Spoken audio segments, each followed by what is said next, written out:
Atong basahan nagbalik, atong patukuranan sa mensahe nining kabuntagon na makita sa 1 Corinthians chapter 3 verse 10 to 17. Akong basahon sa New King James Version. 1 Corinthians chapter 3 verse 10 to 17. Natay CE sa likod sa mga bata.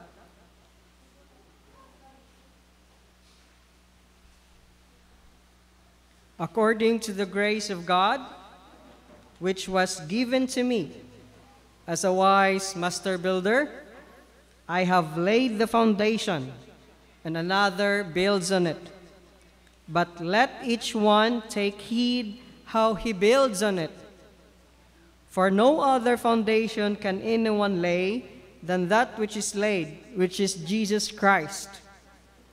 Now if anyone builds on this foundation with gold, silver, precious stones, wood, hay, straw, each one's work will become clear, for the day will declare it, because it will be revealed by fire, and the fire will test each one's work of what sort it is.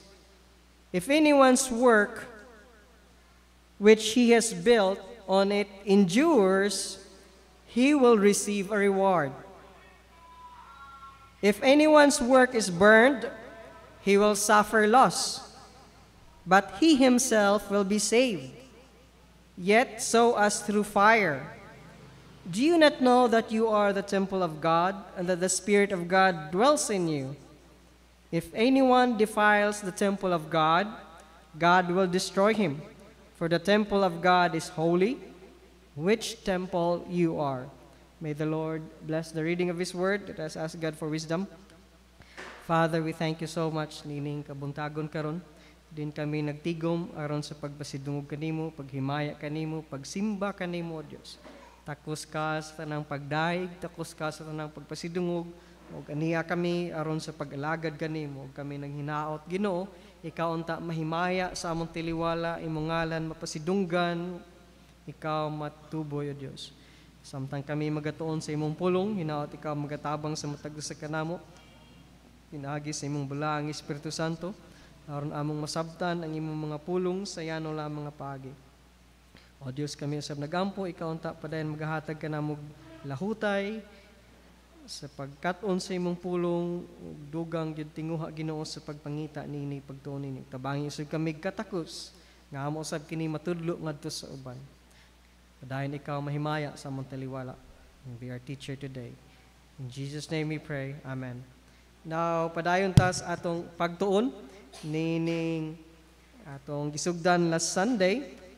Nining atong theme mahitungod sa importansya sa pagtuon sa mga pagtulunan diha sa pung sa Ginoo. O last Sunday atong nakatunan our topic, building on right theology. And right theology is apostolic. Ang sakto nga pagtulunan mao ning gitudlo sa mga apostoles, ug ang gitudlo sa mga apostoles is Christological. It's about Christ.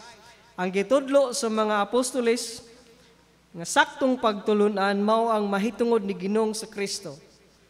Ug nga ato pong nakatunan, ang foundation sa Christianity nalay na napundar na, natisok na, nabutang na ang foundation. It's laid sa verse 10 o verse 11.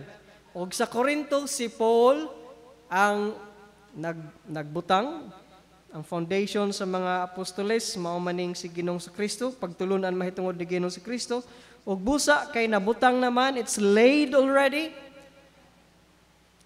Dili na angay maghimo paglaing pundasyon or patukuranan alang sa Christian nga iglesia. Why laing pundasyon po? Verse 11, no other foundation can anyone lay than that which is laid. Ang pundasyon sa Kristyanismo nabutang na, natukod na, o walay laing pundasyon ang Kristyanismo, gawas sa gitukod na nga mao si Kristo.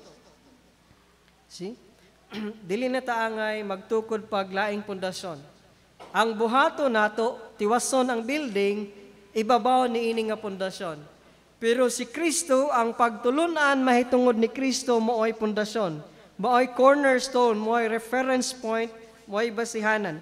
And now let's continue sa atong study, building on right theology. Ug atong makatunan sa verse 12 to 15, ang sakto nga pagtulunan is enduring. It will last. And it will also produce enduring results. Ang saktong pagtulunan, mula hutay, mo last, o mo produce usab og mga resulta nga mo last, mo endure. Naalay usara ka foundation, pero nasayod ba kita, nga naay daghang materials pwede nato matukod aron sa pagtukod ibabaw niining pundasyon.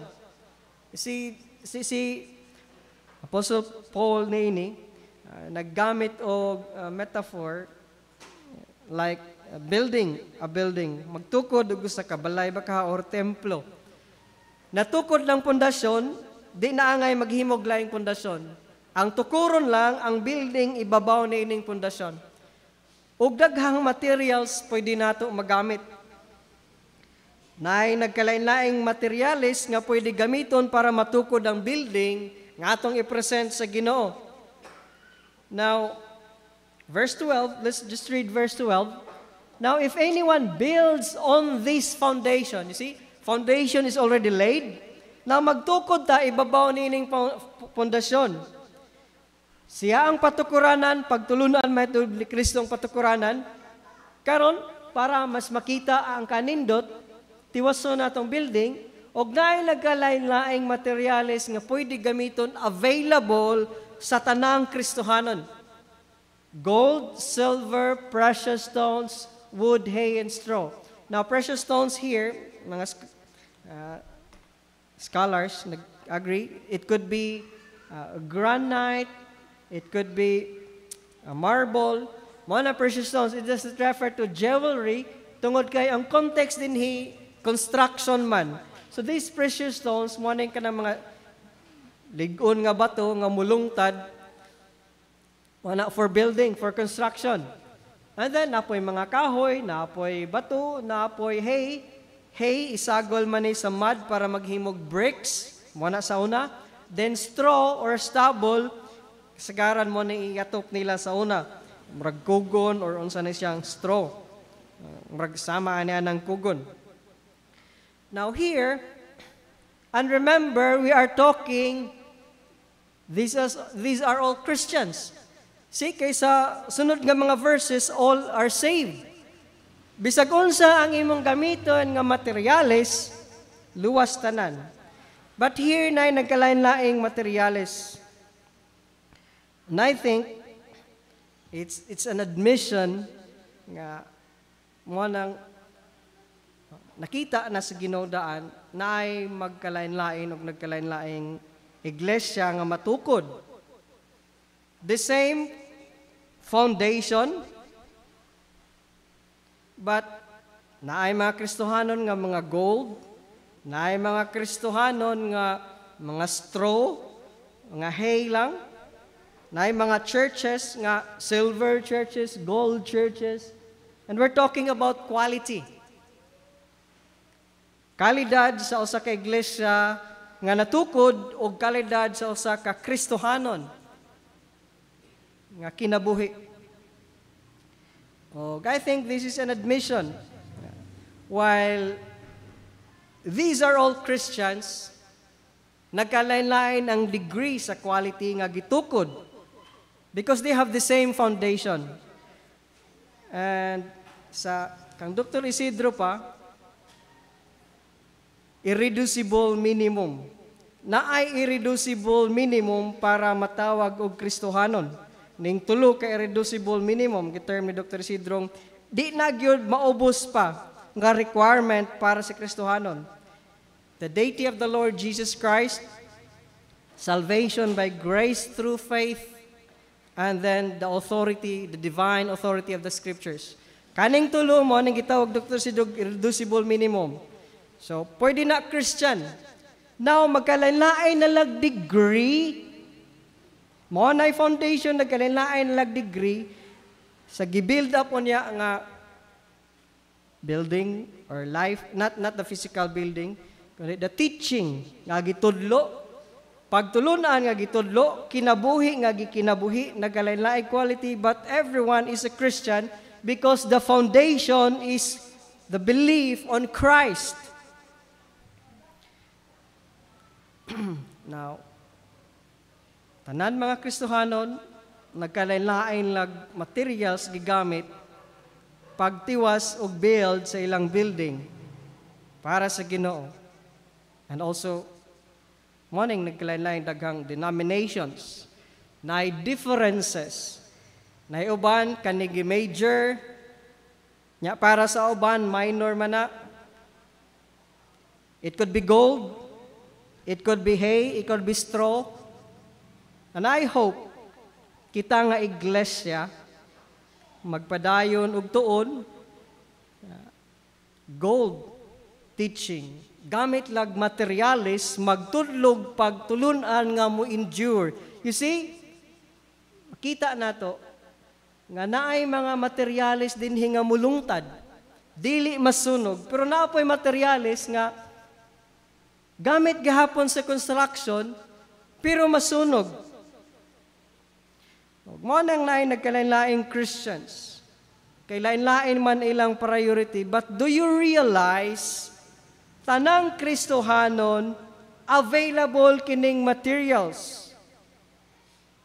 We all have the Holy Spirit dwelling in us. Og ingon pa si Paul, I think sa Ephesians, He is able to do exceeding abundantly above all that you can ask or imagine, according to the power that works in you. You see? Ang Kristohanon, pinaagi og tungod kay naay bala ang Espiritu Santo, maka-access ni ining gahom to build up his life nga glorious para sa Dios, nga mogamit og materialis nga gold, silver, precious stones, nga ang iyang work mulungtad, ang resulta mulungtad sa walay katapusan. And it's not just the teaching nga iyang kuptan dapat mo endure, right? Teaching, right theology mo endure. Kanipong right teaching, kanipong right theology, mag-produce mampod og enduring results. That's why important magkat-on sa saktong pagtulunan. Kaya ang saktong pagtulunan, di lang ma-endure, mag-produce mampog enduring results. That is why, let us learn mga pagtulunan nga importante nga gitudlo diha sa Biblia, mga pulong sa Dios. You see, everyone, all these materials available sa usa ka Kristohanon. You can do anything you want. You go out there, pwede ka mogamit og precious stones, pwede ka mogamit og gold, silver sa imong building. See? Naibang mga tao nga gamit lang sila ni ining kahoy, while it's not bad, but available man nimo ang gold. Available man nimo ang mga precious stones. Ug mayngan ka sa Ginoo, di ang akong kinabuhi nga gipundar. Akong gigamit ang kahoy, akong gigamit ang hay, akong gigamit ang kugon. Nalipay ka Ginoo, akong gihatag ni kanimo. Bisan pag available nimo ang gold o silver o precious stones. You see, tingali busy kay ta sa atong kinabuhi. Yang atong kabisi atubangan sa Dios, kahoy ra di ay, straw ra di ay. While it's not bad, pag abot unya sa testing, basig way mahabilin. Because we will be tested. Our life will be tested. We already have the foundation. We are secure. but the building that we're building on that foundation. Tingali bisita sa atong kinabuhi, sa atong karir, sa atong negosyo. Nganita sa simbahan, sit down, and then pagkahuman, uli. Magpara nimo basig, mao na siya, precious stones. Well, kung diha ra ka kutob, basig wood lang na, basig hay lang na, basig straw lang na. Now, it's not bad to come to church, di ba? Maayo man ang musimba. But, kung atong buhaton lang, simba lang, minaw din uli, way pagpangalagad sa Ginoo, way pagpangalagad sa sigkataw, wa ka minister, wa nimo mapasa ang imong nakatunan ngadto sa uban, then maybe dili na gold, maybe dili na silver. See? The foundation is right theology. Ug kini siya makaproduce usab, pag-build up sa building, gamit tag maayo nga materials, tungod kay lig-on na ang pundasyon. While productivity is important, while ang kabisi importante, in the end, ang magmatter sa Ginoo is what will last. Unsa may mo endure human unya sa testing. Kung ganong importante man mo gamit tag best material, nganong mo pili man tag best material, everything is available to the Christian. We have the Holy Spirit who's able to do exceeding abundantly. Because there is a day of testing. There is an evaluation day. We are going to be tested. Morning, verse 13. The test of our theology and the test of our work. Each one's work will become clear. The foundation is already laid. Dili na taangay magpundar pa, magtukod pagmundasyon. Ang building na lang, naara nato, kung unsang materialis atong gamiton.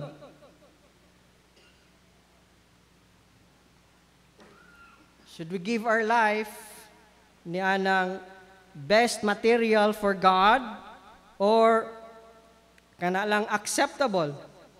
No, because there's a test coming. Each one's work will become clear. Each one. Matag usa ka nato. Testingan. God will determine unsay mabilin.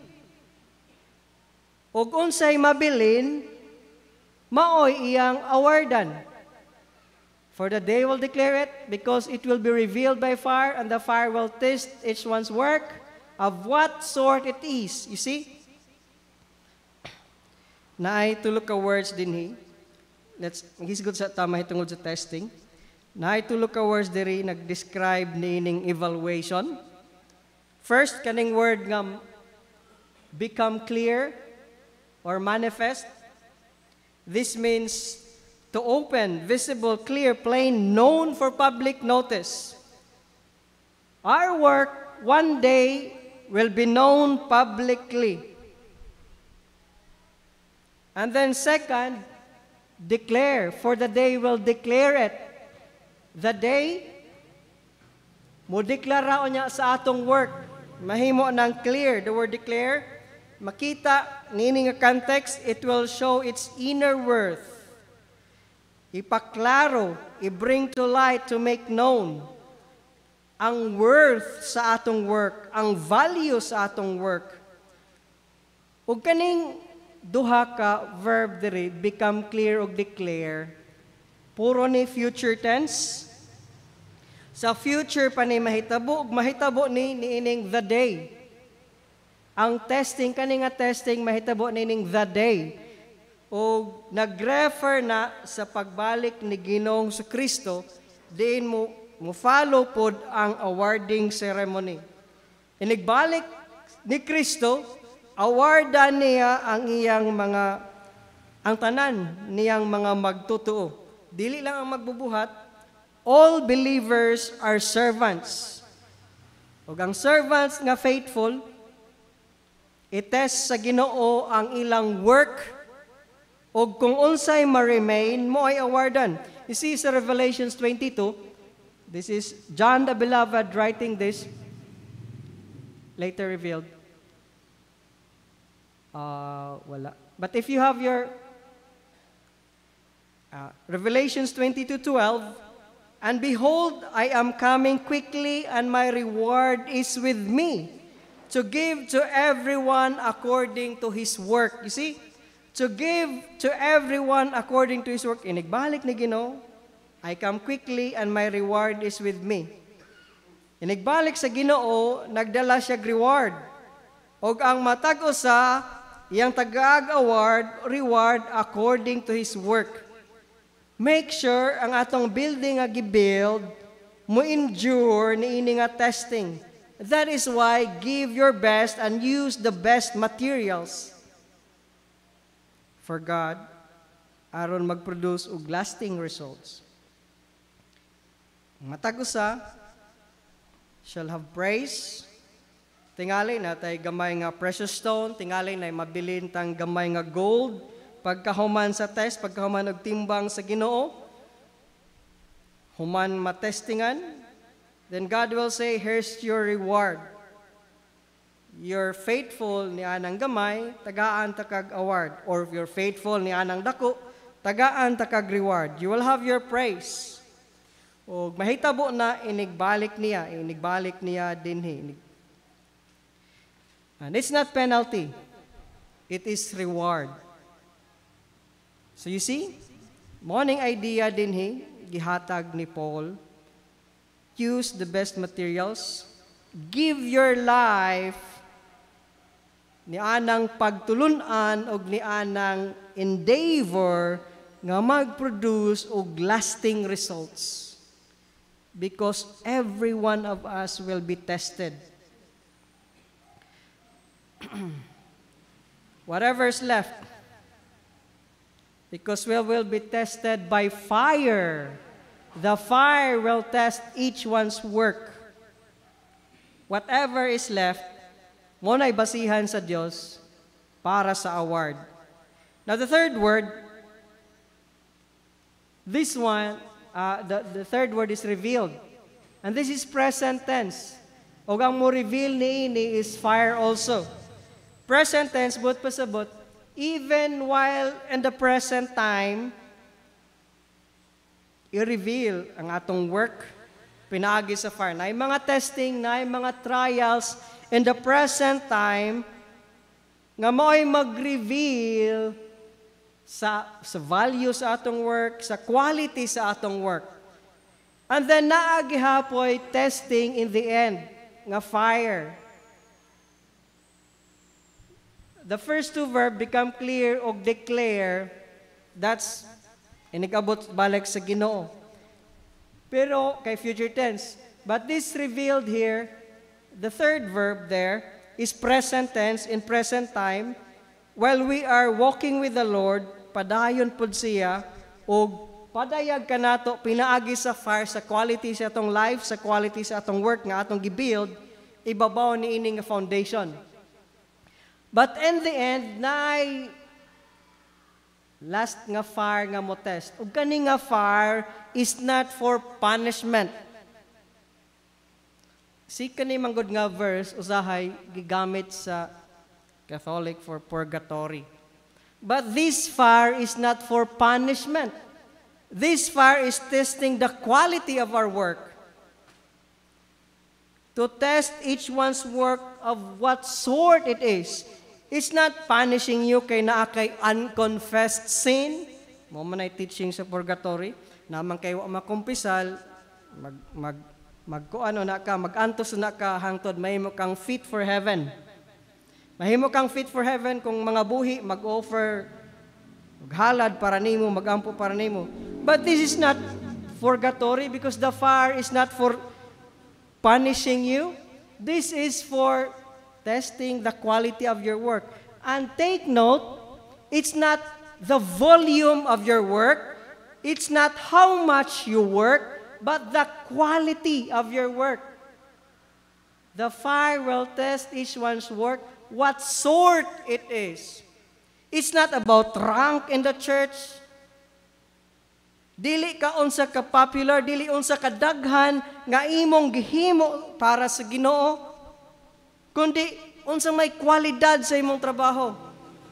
Even if you're just a simple church member, but if you're working, giving your life, niining endeavor nga lasting, you're praying for your mother, tungod kiwa pa siya madugtong sa Ginoo, and then pila ka tuig nimo ginampuay, nag-share ka, nya in the end, ning dawat siya sa Ginoo, that is gold.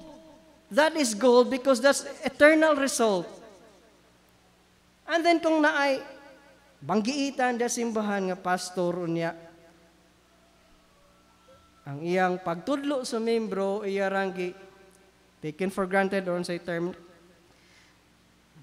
wa magtinuod kay ang iyang motibo, iyang desire pagbusog ra siyang kaugalingon.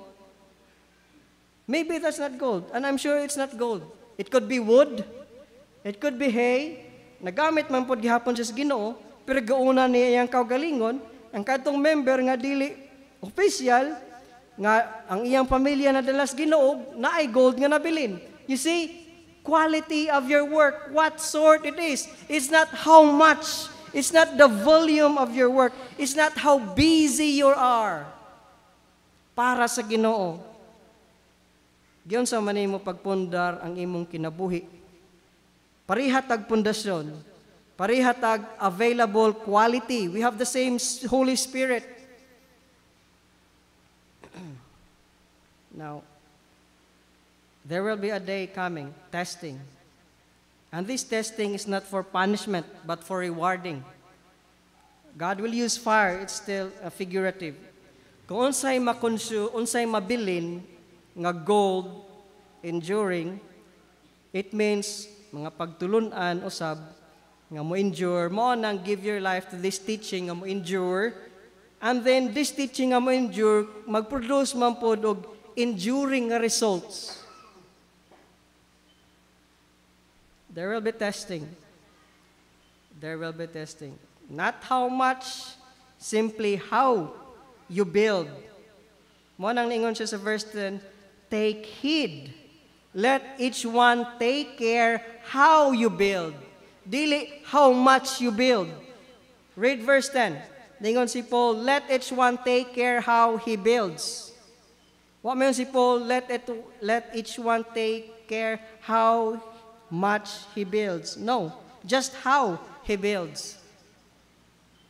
It's the quality of your work, the quality of your life, kapahimaya sa Ginoo, enduring ba na naabay eternal results, mo na'y magmatter sa Ginoo. Yes, productivity is important, but in the end, ang magmatter sa Ginoo unsay mabilin human sa testing. So it doesn't matter unsay imong rank sa church because it's not popularity contest. It's not how big you are, how famous you are, imong na-achieve sa kalibutan. Kung naay gihatag sa Ginoo nimo, faithful ka ba niana? Ug nagyunsa man nimo napundar na ang pagtulunan ang pundasyon. Nahimo na kang Kristohanon tungod kay imong gi-accept ang foundation. Gyunsa man nimo pag-build ang imong life. Kay one day, imon ato ning i-offer sa Ginoo, Ginoo, darang akong building. Wood ba lang na, og hay, og straw, or nabay mabilin, gold, or silver, or precious stones.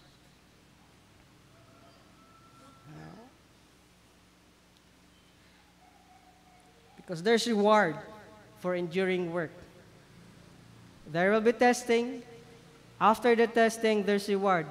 If anyone's work which he has built on it endures, he will receive a reward. You see, the testing is for rewarding. The testing is for rewards. It's not for punishment. Di na gyud mapanishan pa ang magtotoo. Because there is therefore now no condemnation to those who are in Christ Jesus. Naiuban nga maayo ang ilang pagkatrabaho, maayo ang ilang pagka-build sa ilang building. They had sound doctrine sa ilang kinabuhi. Sila pod nagtudlo og nagpasa nining sound doctrine ug nakatukod sila solid nga building. Ilang motibo sa pagpangalagad, ang ilang conduct, ang ilang service maayo. They passed the test. Human ang fire, napay nabilin sa ilang work, ug nga tagaan sila gaward sa Ginoo. If anyone's work which he has built on it endures, he will receive a reward. Kung ang teacher or ang preacher magtudlo og truth, that's gold. Kung magtudlo og saktong pagtulunan, that's gold, that's silver, that's precious stone. Kung sakto na diya sa principle, that's pung sa Ginoo, that will last. Kung ikaw makakaton niining saktong pagtulunan, muobey ka niining saktong pagtulunan, nya imo ning ipasa kining saktong pagtulunan ngadto sa uban, that's gold, that's silver, that's precious stones. Kung ang imong motibo sa pagpangalagad para lang pagbusog sa Ginoo, ay pagbusog sa imong kaugalingon, para mahimo kang popular, tungod kay nindot ang gahom na ining powerful, na power, then maybe that's not gold, not silver, not precious stones. God knows, and God will evaluate, and you will be rewarded. Unsa man ning mga rewards? Unsa may rewards nga gisgutan sa Bible? Walang Bible naghisgot og crowns, but it will be for another time para studyhan natong rewards. I don't know unsa pay laing mga rewards. But naay award. Tingali it's the capacity, greater capacity para mapasidunggan ng Ginoo. Someday magtuon ta mahay tungod dining rewards, but there will be rewards. There will be a rewarding ceremony. That is why let each one take heed how he builds on the foundation. Verse 15, na ay reward sa mo endure. Verse 15, if anyone's work is burned, he will suffer loss, but he himself will be saved. Yet so as through fire. See? These are all Christians. Kung human sa testing, why mabilin nga enduring, sige lang, luwas ka, wa lang kay award. He will suffer loss. Gunsa man ang loss diha, the loss of your award, the loss of your work. It's not salvation. You see, he will be saved. He himself will be saved. Luwas ka, loss lang ang imong reward. Wa na lang kay award, wa na kay reward. But you are saved. Luwas ka. I said, this is for all Christians. Ug available ang nagkanlaing materyales. Ang importante how you build. It's not how popular you are, unsa ka kataas granggo diha sa iglesia. The quality of your work. Kung asa ka gidala sa Ginoo, kay dili man tanan gitawag og pastor, dili man tanan gitawag og missionary. Naghanay man Ginoo nga ibutang tas nagkanlaing area, community, influence. Kung asa ka gibutang sa Ginoo, unsa may gasa nga gihatag sa Ginoo sa imuha, use that and build a good building using the best materials. Because all the materials are available to the Christian. We have the same Holy Spirit. That is why learn sound doctrine, because that will endure. And sound doctrine will produce enduring results. Verse 15, nahimong worthless ang life din sa earth. Luwas man ka, pero sayang. Managingon sayang. Sayang ang imong mga paghago, sayang ang mga katuigan. Pero sige lang, kay luwas man gihapon. Secure man ang imong kaluwasan. But there's naon tay award. Mo nagingon nga sayang lang lagi. Morning, even si John the Beloved nag-warn sa mga Christians, sa mga believers. 2 John 1:8, look to yourselves that we do not lose those things we work for, but that we may receive a full reward. Magmatngon kamo sa inyong kaugalingon nga dili ninyo wadon ang mga nabuhat na. Diya higayon nga nagmatinud-anon ka sa Ginoo, nakaproduce kag eternal result, padayon. Pagbantay, kay pwede pa ma-forfeit, pwede ma-lose ang imong reward if you quit, if you will abandon the race, and if you will, kung mailad ka sa sayop nga pagtulunan, sayop nga prinsipyo sa kinabuhi, posible, malos ang imong reward. Luwas ka, pero ang imong life, nag-go astray na lost, nawa ang imong reward. Imbis ka ni adto, na nakay napundar, gold to silver, niya padayon man ang pag-reveal by fire na may present time nga testing usab. Yan, ningabot sa punto tingay sim kinabuhi, I don't know, sa problema, discouragement, ning biya ka, nalos hinoon ng imong reward imbis na nakay napundar. See? Luwas gihapon ka pero ang reward na forfeit. Look to yourselves that we do not lose those things we work for, but that we may receive a full reward. Colossians 2:18, let no one cheat you of your reward. You see, you can be cheated of your reward. And it's speaking about heresies, wrong teaching, taking delight in false humility and worship of angels, intruding to those things which he has not seen, vainfully puffed up his fleshly mind. See? Wrong teaching can cheat your reward. Kung mag-build ta sa atong life, niya, muangko na niya ng prinsipyos kinabuhi pagtulunan, nga sayop, sa pulong sa Ginoo, then pwede ma-lost nato ang atong award. Luwas gihapon ta, pero nagsugod sama sa Galatians, nagsugod sila spiritually, giangko nila si Christ. Unya, ning accept sila ng pagtulunan nga, maghago pa sila, balik sila niya ng law para sa ilang righteousness. Imbis nagsugod sila spirituality, ilan na hinong gitapos o physical nga buhat. Wrong teaching can rob you, can cheat you of your reward.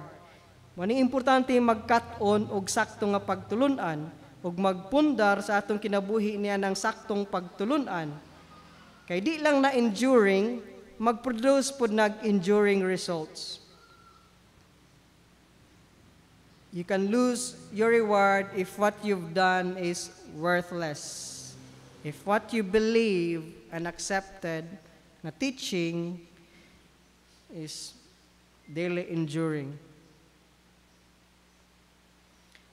Now, 2 Corinthians 5:10, for we must all appear before the judgment seat of Christ, that each one may receive the things done in the body according to what he has done, whether good or bad. Now, the judgment seat, the Bema seat of Christ, this judgment seat, Bema, is not the courtroom seat. It's the Olympic seat para sa mga judges, kay ang judge sa Olympic mo'y mag-declare kinsay daog. Ug ang award is sa Olympic, sa Greece, panahon is crown of mga leaf crowns. Huwag hapay gigamit sa Bible, no? Crowns, I don't know unsa nang crowns. It will be for another time. But judgment seat of Christ is not for punishment. Ang judgment seat of Christ is for the believer. Rewarding. Bema seat. The judge sa Olympic ang gigamit din ni Apostle Paul pag sulti sa mga taga-Korinto. We are racing. We are running a race. Christ is sitting in this elevated seat sa mga judge sa Olympic, pagtanaw kinsay winner para awardan og crowns. He may receive the things done in the body according to what is done, whether good or bad. Now, bad is, it could be translated worthless. Now, sa Alexandrian text, it's different.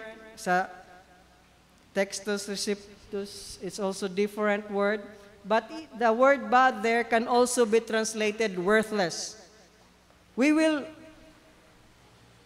receive the things done in the body according to what we have done, whether good or worthless. We will receive an award.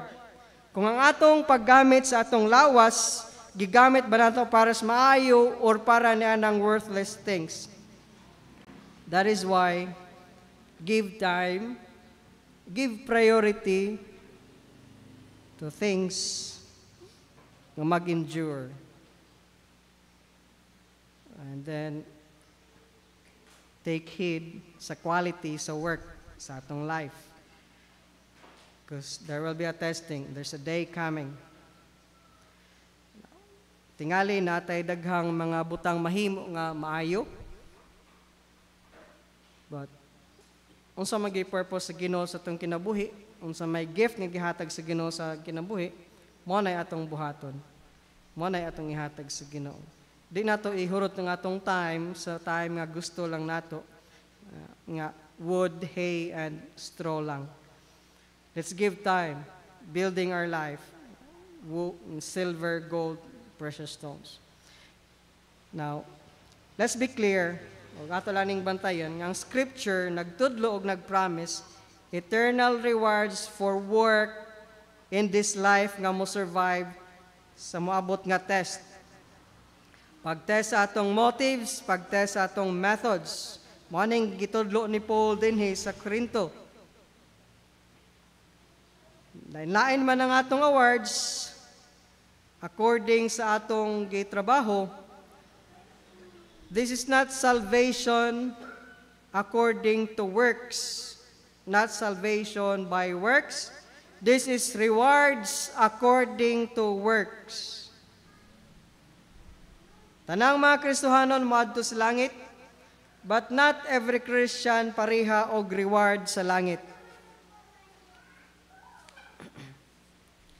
Ang fire dinhi sa atong text, dili pag-purify sa worker, nag-test sa iyang quality sa work, ang fire dinhi. Mamanay teaching sa purgatory, pag-purify sa soul.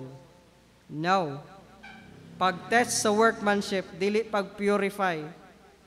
Again, let's deal with this. The idea of purgatory has nothing to do nining atong passage. It's a human invention nga nag-deny sa nahuman ng trabaho ni Christ dito sa cross para sa believer. All of our sins were carried on the cross. Gikuha tanang mga sala nato. 1 John 2:12. I write to you, little children, because your sins are forgiven you for His name's sake. Gipasaylo na atong mga sala. We're dealing with purgatory. It's not purgatory kanang fire nga testing dinhi. It's the quality of our work. Ang atong mga sala, kay sa ilaha ang purgatory, unconfessed sins, mo nang limpyuhan pa ka sa fire. No. Gipasaylo na ang atong sala. Humana ang forgiveness. Gidil na ni Christ dito sa cross. Colossians 2:13. And you being dead in your trespasses and sins and the circumcision of your flesh, He has made alive together with Him, having forgiven you all trespasses. Gipasaylo tanan. Even future. You see? Christ died 2,000 years ago. Humanata. Ang atong sala karon, but His death, ang iyang pag-angkon sa sala, it includes future sins. Having forgiven you all trespasses. So wrong ng unconfessed sin dito sa purgatory i-purify ka. No. Tanang sala gipasaylo na. It's an insult to Christ. It's an insult to His mercy, insult sa iyang forgiveness. Humana ang pagpasaylo. There is therefore now no condemnation to those who are in Christ Jesus. The fire testing is for awarding unsay mabilin.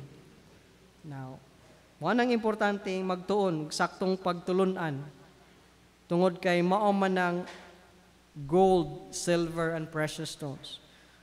Ug kung mogamit ta niining pundar ta sa atong pundasyon, babaw sa atong pundasyon, saktong pagtulunan, mag-produce usab kinig enduring results. Now, and then lastly, kining saktong pagtulunan is holy also nga pagtulunan. Verse 16 to 17. Ang church as a holy community nagdemand og right theology. Verse 16.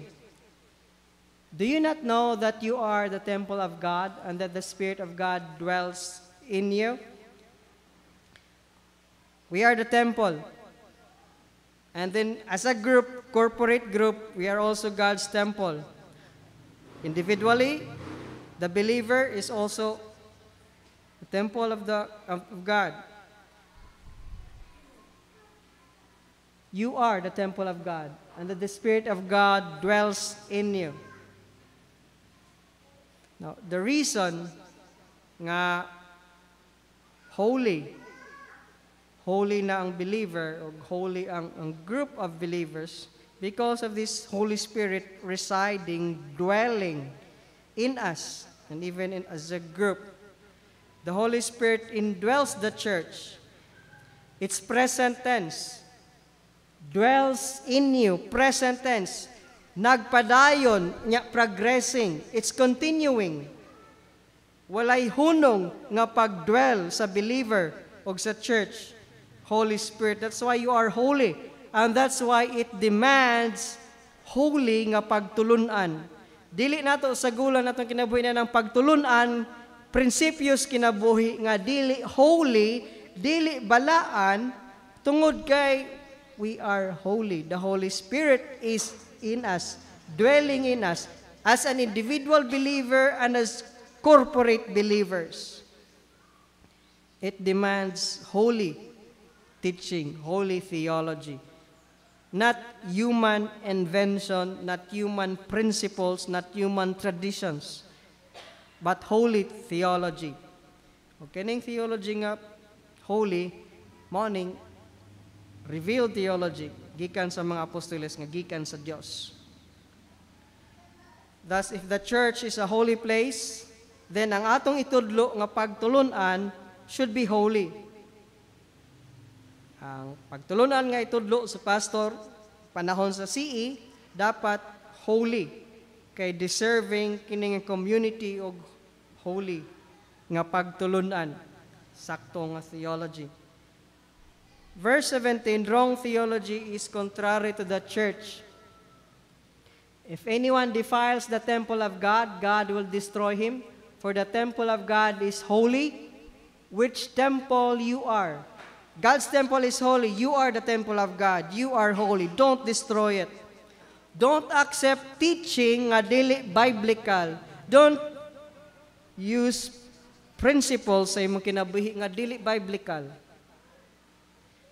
Ayaw na niya ng patutuo, niya ng swerte, malas, niya ng whatever.